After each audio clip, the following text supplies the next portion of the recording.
గురుభ్యాయ నమ, గణపతాయ నమ. సర్వే జనో సుఖనో భవంతు.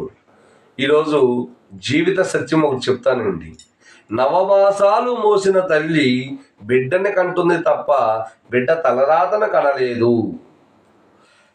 జన్మనిచ్చిన తల్లే బిడ్డ తలరాత కనలేనప్పుడు ఎవడో వస్తాడు, ఏదో చేస్తాడు, మన ఎక్కడికో ఏ స్థాయిలోనూ ఉంచుతాడు అని నమ్మవటం అవివేకం.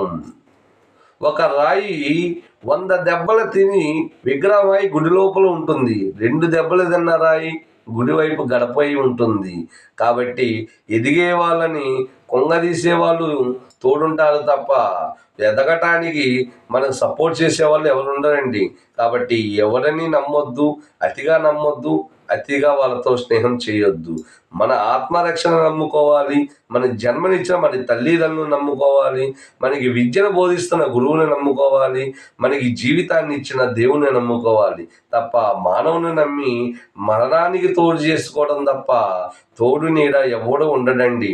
ఎవరిని నమ్మే కాలమే కాదు. ఎందుకంటే ఈ కలియుగంలో బాగుపడుతుంటే బసం చేయడానికి ప్రయత్నించేవాళ్ళు తప్ప బాగు చేయటానికి తోడు ఉండేవాడు ఎవరూ లేరు.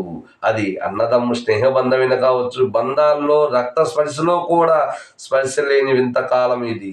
అలాంటిదప్పుడు ఎవరో ముక్కుమొహం లేనోడు మనకి జీవితాన్ని మారుస్తాడు అని నమ్మటం తప్పు. కాబట్టి తల్లి, తండ్రి, గురువు, దైవం, మనము వీళ్ళని గౌరవించుకుంటూ మనము బతికినట్టయితే మన జీవితానికి ఒక అర్థం ఉంటుంది.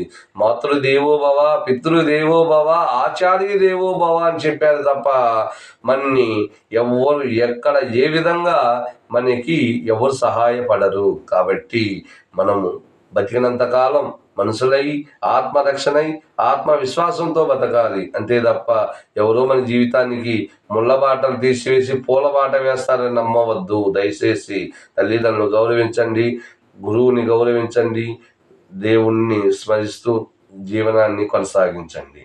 సర్వే జనో సుఖనో భవంతు.